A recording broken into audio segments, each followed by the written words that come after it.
como você pode ver, a lâmpada da minha vitrine aqui, ó, dessa aqui queimou. E vai ficar queimado uns dias aí porque eu tô completamente sem tempo de sair pra comprar uma lâmpada nova. E aí pessoal, beleza? Antes de mais nada, eu queria rapidamente pedir desculpas pra vocês pela demora de postar vídeos aqui no canal. Não apenas eu tive uma semana de provas, mas eu tive meio doente, eu fui parar no hospital na semana passada, então foi foda. Mas então pessoal, o assunto de hoje é um pouco polêmico porque eu vou debater aqui religião, assim como política e futebol. Diz o ditado popular que não se discute, né? E eu fui de uma família evangélica, né? Por muitos anos eu ia à igreja, frequentemente eu ia à igreja 3 vezes por semana. E para entrar no assunto que eu quero falar aqui, eu vou ter que explicar sobre esses 3 cultos que aconteciam na minha igreja. Na quarta-feira a gente tinha o culto de oração. No que consistia o culto de oração? Reunia-se a congregação, né, e geralmente era um número menor de fiéis que apareciam para esses cultos de quarta-feira, porque era um culto um pouco menos mainstream, digamos, né? O pessoal se reunia, né? Alguém ia ao púlpito e era uma parada bem mais informal, o pastor geralmente não estava presente, né? E aí alguém ia ao púlpito e falava, olha pessoal, tá acontecendo isso aqui na minha vida, né? A minha mãe tá doente, eu vou fazer uma prova para um concurso, ou isso, aquilo outro, e eu preciso que vocês orem por mim em relação a esse problema aí. E aí o pessoal descia do púlpito, né? O pessoal se reunia, fazia um círculo às vezes, e oravam em prol do problema que essa pessoa está enfrentando. Aí depois subia outra pessoa, explicava o seu problema e repetia-se a coisa. O culto de sexta-feira era o culto de doutrina, que era um dos meus favoritos. Pegava-se uma passagem específica da Bíblia, né? Algum comando bíblico, ou então alguma história bíblica bastante relevante, e aí se destrinchava o que aquela história realmente queria dizer, qual era a conexão dos ensinamentos daquela história com outras passagens bíblicas. Era uma parada bem analítica, eu achava super interessante, e foi justamente por causa desses cultos que eu aprendi bastante sobre história e dogma cristão. O culto de domingo era o culto tradicional, é provavelmente o que vem na sua cabeça quando você imagina um culto evangélico. Por que eu estou explicando sobre esses 3 cultos diferentes? Porque foi um deles, o culto de oração, que plantou na minha cabeça a semente da dúvida. Foi aí que eu comecei a pensar, mas será que o que estão falando, será que esse modelo de vida, essa visão do universo que estão me dando através da religião cristã, será que isso está certo mesmo? Eu tô começando a desconfiar de algumas coisas. E antes de mais nada, eu queria abordar um negócio aqui rapidinho. Eu tenho certeza que os cristãos que me acompanham vão falar isso nos comentários. Os cristãos, especificamente os evangélicos, eles têm um hábito de diferenciar o seu culto de religiões. Eu não sei se você já viu isso, eu, por ter habitado aquela comunidade, eu vi isso com muita frequência. Os evangélicos gostam de dizer que o que eles têm não é uma religião, é um contato direto com Deus. A religião é a dos outros, a deles é de verdade. Eles agem como se religião fosse um culto falso ou inválido, né? E o que eles têm é a real conexão com Deus, com Jesus e tal. Olha, quando eu falo religião, eu tô usando esse termo para definir qualquer tipo de ritual de adoração a um ser metafísico, né? Um ser espiritual. Eu entendo que evangélicos não gostam de chamar o que eles praticam de religião, mas para os fins práticos, a definição do termo, o que você faz é uma religião, tá? Eu quero só, porque eu não quero ter que entrar nesse debate nos comentários, porque isso é muito chato. O evangelho, o cristianismo, o protestantismo é uma religião, essa é a definição do termo, tá? Eu sei que vocês gostam de diferenciar a fé de vocês dos outros, renegando o título de religião, mas de acordo com a língua portuguesa, o que você pratica é uma religião, tá? Reclame com o dicionário. Então, esses cultos de oração foram uma peça instrumental no meu desapego, né, do meu abandono da fé religiosa. E olha só o que aconteceu. O que aconteceu é o seguinte: mesmo que você nunca tenha ido para um desses cultos de oração que aconteciam nas quartas-feiras na igreja que eu frequentava, você certamente é familiarizado com a prática de orar ou rezar. Eu sempre achei curioso que no português existem 2 termos para isso, no inglês é só um, pray, né? Orar geralmente é o que falam os protestantes, né, os evangélicos, e rezar, geralmente quem fala isso são os católicos. Mas enfim, você conhece a prática de rezar ou orar, como você queira chamar, para pedir alguma intervenção divina. Você vai fazer o vestibular e aí você ora para que Deus te ajude de alguma forma. Sua mãe está doente, você ora para que Ele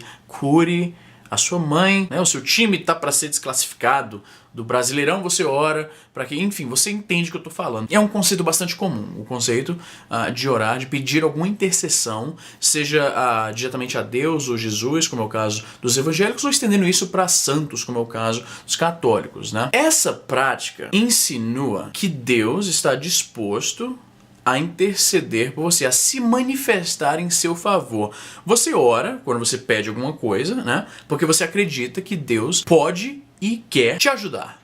Ele vai se manifestar para resolver o teu problema. Ao mesmo tempo que se pratica isso, prega-se que Deus não pode interferir no que acontece na Terra. Sempre que você questiona um cristão sobre o fato de que, aparentemente, né, de acordo com a religião deles, temos um Deus superpoderoso, onipresente, onipotente, bondoso, né, cuidando do planeta, ou de certa forma, talvez não cuidando diretamente, mas ele é o dono da parada, ele tá vendo o que acontece, ele tem o poder para impedir desgraças, mas isso não impede que desgraças aconteçam no nosso planeta, né? E se você fala para os cristãos, e eu sei disso porque eu tinha amigos que não eram cristãos, que na época que eu era evangélico, eles me questionavam com isso. Eles falavam, mas Izzy, se Deus é tão bondoso, por que acontecem desgraças no nosso planeta então? O que eu respondia não era algo que eu tinha raciocinado por mim mesmo, era algo que a igreja tinha me ensinado. Isso acontece porque temos o livre-arbítrio. Quando Adão e Eva decidiram desobedecer a ordem divina de não comer o fruto da árvore do conhecimento do bem e do mal, eles permitiram que o pecado entrasse no planeta.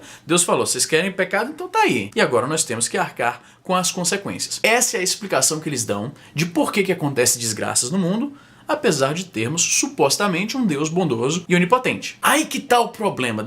Naquela época já eu tinha uma dificuldade de aceitar esses dois conceitos, porque eles são mutuamente exclusivos. Ou você acredita que Deus tem a capacidade e a vontade de interferir nos assuntos terrenos, e quando você ora pedindo um favor, você está implicitamente dizendo isso. Você acredita que Deus pode chegar e resolver o problema lá que você tem. Só que, por outro lado, as pessoas dizem que não. Deus não pode interferir nos assuntos terrenos. Se é para acontecer uma desgraça, tem que acontecer. Ele não pode fazer nada. Ele não pode fazer nada. Nós, e quando eu digo nós, na verdade foram duas pessoas há 6.000 anos atrás, mas eles colocam a culpa na conta de todos nós. O que é que eles falam? Não, Deus não pode interferir. Aconteceu um desabamento, morreram milhares de pessoas?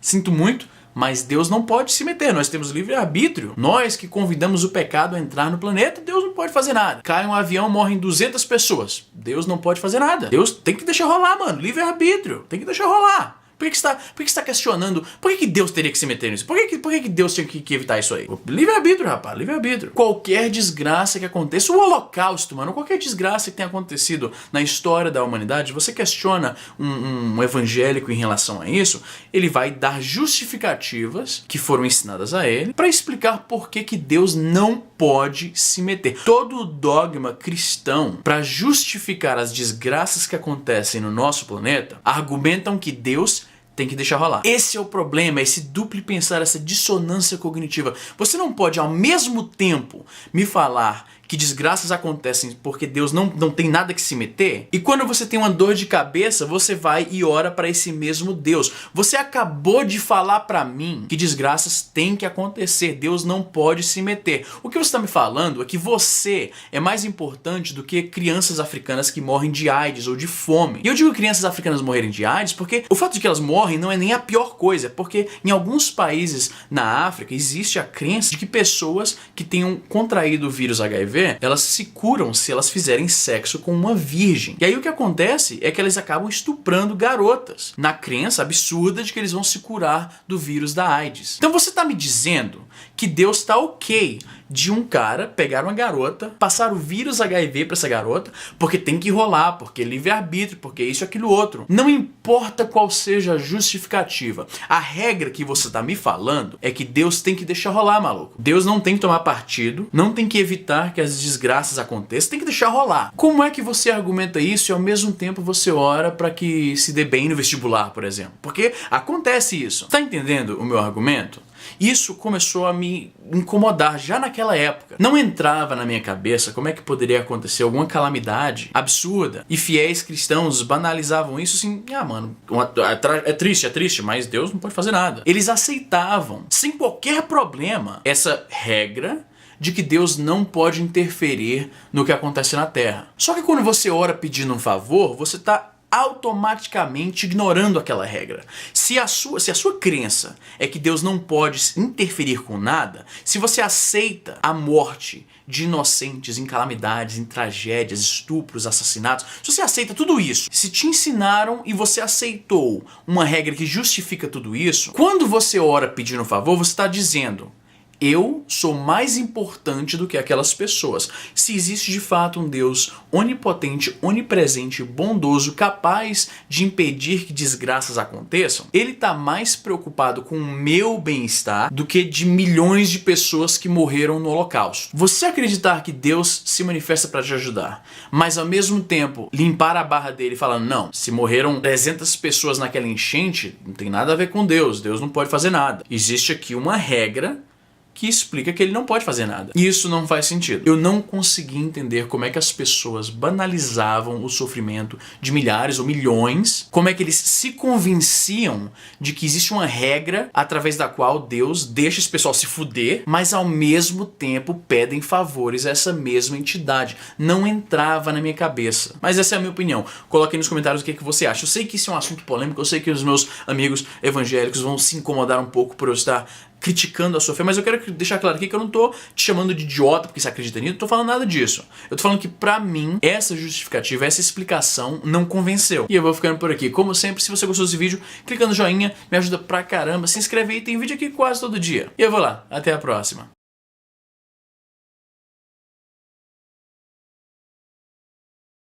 Mano, eu acabei de ter uma enxaqueca desgraçada e tô aqui sentado na frente de uma câmera com lâmpadas na minha cara. Merda.